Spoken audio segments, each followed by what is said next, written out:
भ्रामरी शब्द का कई रूपों में शाब्दिक अर्थ निकाला जाता है। भ्रामरी का एक अर्थ होता है मधुमक्खी। बड़ी मधुमक्खी को भ्रामरी कहा जाता है। भ्रामरी का एक अर्थ होता है भंवरे की भांति ध्वनि उत्पन्न करना या भंवरे की भांति गुंजन करना। इसके अभ्यास में हम मधुमक्खी या भंवरे की भांति ही उच्चारण स्थल से ध्वनि उत्पन्न करते हैं। सबसे पहले चर्चा करेंगे इस अभ्यास की विधि की। इसके अभ्यास के लिए अपने स्थान पर किसी एक सहज और आरामदायक आसन या स्थिति में बैठ जाएंगे।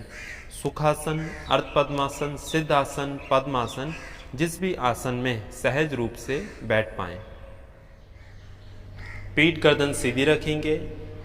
भ्रामरी के अभ्यास में उच्चारण स्थल से भंवरे की भांति ध्वनि उत्पन्न की जाती है।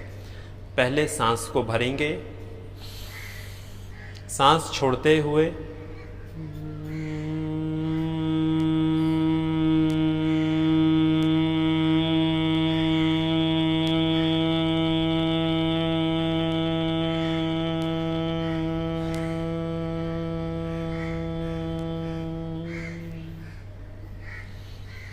उच्चारण स्थल से कंठकूप से होठों को मिलाकर मुंह को बंद करके केवल जिस प्रकार से भंवरे गुंजन करते हैं या मधुमक्खी की ध्वनि होती है। एक बार दोबारा से देखेंगे। लंबा सांस भरेंगे और सांस को छोड़ते रहेंगे। जैसे जैसे वैसे वैसे ध्वनि को उत्पन्न करते रहेंगे। सांस भरेंगे,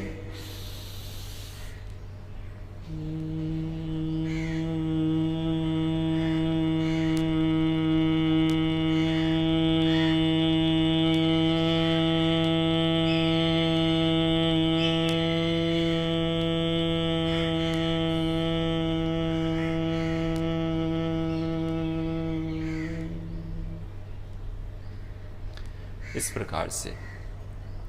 इसके अभ्यास में षणमुखी मुद्रा बनाएंगे। अपनी दोनों पहली उंगलियों को, तर्जनी उंगली को आँख के ऊपर रखेंगे। आँख को कोमलता से बंद रखेंगे, दबाव नहीं देंगे। आँखें बंद करके पहली दो उंगलियों को आँखों के ऊपर रखेंगे बिल्कुल कोमलता से। दूसरी दो उंगलियाँ मध्यमिका उंगली को नासिका के ऊपर रखेंगे, नाक के ऊपर। तीसरी दो उंगलियों को अनामिका होंठ के ऊपर। चौथी दो उंगलियां कनिष्ठ होंठ के नीचे और दो अंगूठे, इनसे कान को अच्छी तरह से बंद कर देंगे। अंगूठों से कान को अच्छी तरह से बंद करेंगे जिससे बाहर की बिल्कुल भी ध्वनि आपको सुनाई न दे। पहली दो उंगलियां आँख पे, दूसरी नाक पे, तीसरी होंठ के ऊपर, चौथी होंठ से नीचे और अंगूठों से कान को अच्छी तरह से बंद कर देंगे। और अब भ्रामरी अभ्यास को करेंगे। लंबा सांस भरेंगे, पीठ गर्दन सीधी रहे।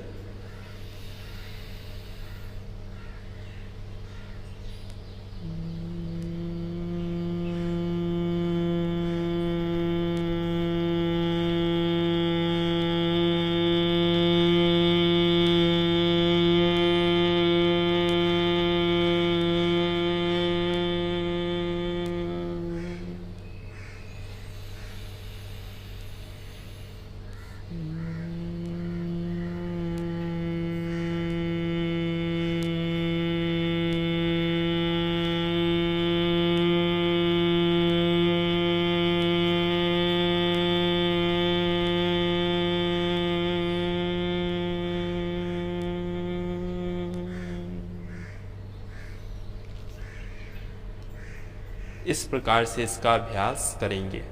जितनी बार भी अभ्यास करें, अभ्यास करने के बाद आँखों को बंद रखेंगे और हाथ को वापस किसी एक मुद्रा में या घुटनों के ऊपर रख देंगे और आँखें बंद करके कुछ देर तक बैठे रहेंगे।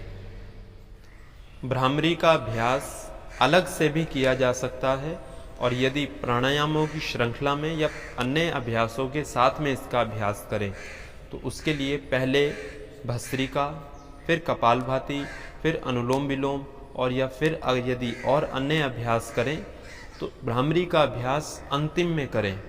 अन्य सांसों के अभ्यास या प्राणायाम करने के बाद अंतिम में भ्रामरी अभ्यास को करें।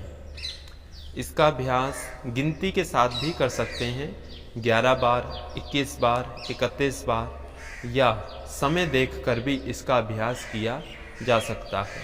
या फिर सर्वश्रेष्ठ स्थिति, किसी भी सीमा में स्वयं को ना बांधकर, ना ही गिनती की सीमा में और ना ही समय की सीमा में, जितनी भी देर सहज रूप से आनंदमय होकर इसका अभ्यास कर पाएँ उतनी देर तक अभ्यास करें। जब अभ्यास न किया जाए तो वापस आ जाएं। इस प्रकार से इसका अभ्यास करें तो यह और भी ज़्यादा लाभकारी है, क्योंकि इसमें समय की सीमा बार बार देखने और गिनती बार बार करने में, अभ्यास में कोई भी बाधा उत्पन्न नहीं होगी। तो जितनी देर सहज रूप से आनंदित होकर आराम से जितनी देर अभ्यास कर पाएँ उतनी देर अभ्यास करें, ज़बरदस्ती ना करें। जब ना किया जाए तो वापस आ जाएं। अब कई लोगों को षणमुखी मुद्रा बनाने में समस्या उत्पन्न होती है। पहले 1, 2, 3 मिनट के बाद कंधों में, हाथों में दर्द उत्पन्न होने लगता है। तो आरंभ में यह होना स्वाभाविक है। तो उसके लिए जितनी देर तक मुद्रा बना के रख पाएँ उतनी देर तक मुद्रा बना कर रखें। जब कंधों में, हाथों में दर्द होने लगे तो आंखें बंद ही रखेंगे, हाथों को वापस ले आएंगे नीचे, घुटनों के ऊपर या अन्य किसी मुद्रा में हाथों को रखकर बिना मुद्रा के ही अभ्यास को करते रहेंगे। इस प्रकार से अभ्यास करते रहें। प्रतिदिन अभ्यास करेंगे तो षणमुखी मुद्रा बनाने की जो समय सीमा है उसमें स्वयं ही धीरे धीरे वृद्धि होने लगेगी। यदि लाभ की चर्चा करें तो भ्रामरी में जब हम उच्चारण स्थल से ध्वनि उत्पन्न करते हैं तो इसके अभ्यास से एक सकारात्मक ऊर्जा का निर्माण होता है, सकारात्मक ऑरे का निर्माण होता है, जो हमें सात्विकता की ओर लेकर जाने के लिए, सद्मार्ग पर चलने के लिए प्रेरित करती है। इसके अभ्यास से सिरदर्द, घबराहट, चिंता, तनाव, इन समस्याओं में लाभ मिलता है। मन को एकाग्र करने के लिए और ध्यान को केंद्रित करने के लिए इसका अभ्यास विशेष रूप से लाभ करता है।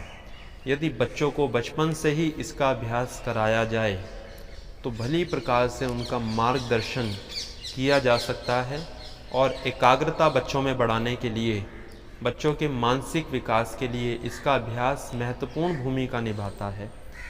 नींद से संबंधित समस्याओं के लिए नींद न आना, बिस्तर पर लेटने के कई घंटों के बाद नींद आना, या पूरी रात सोने के बाद भी थकावट का अनुभव होना या बार बार नींद खुल जाना, इन समस्याओं में इसके अभ्यास से विशेष लाभ मिलता है।